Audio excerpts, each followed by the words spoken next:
Hey there everyone! Let's take a look at the easy steps to add a brand new video to our website. You know, in many ways, adding a video is similar to news and calendars in that much of the steps are very much form-based. I'm going to say that we want to add a brand new welcome video to the site. First step, we're going over to the main menu button in the lower left corner of the screen.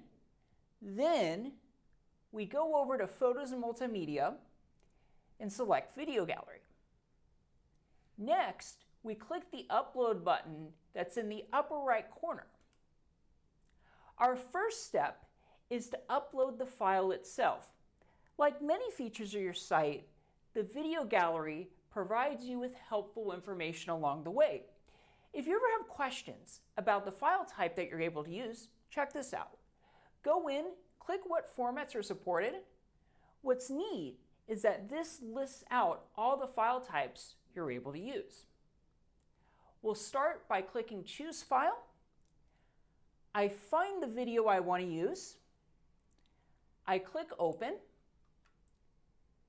Now while that's loading, I'll go in and fill in the fields. I'll type out Welcome to Green Tech.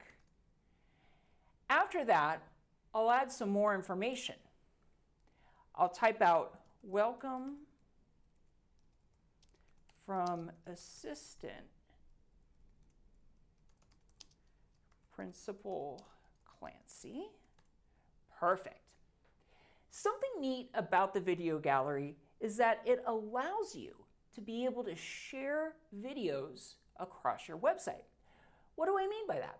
Well, you have these checkboxes available to you. What happens when you check one of these is that sends this video so that it also appears within this section. We'll have a chance to see what this is going to look like. First, I need to decide where I want it to go. In this case, I'm going to have it go to the About Green Tech page. I check the box. Then I go in, I click Save. Now I refresh the screen. I see our new video, but also if I go over to the About Green Tech page, I'll see how we have a video and audio option. This is where you'll find our welcome video within the About section.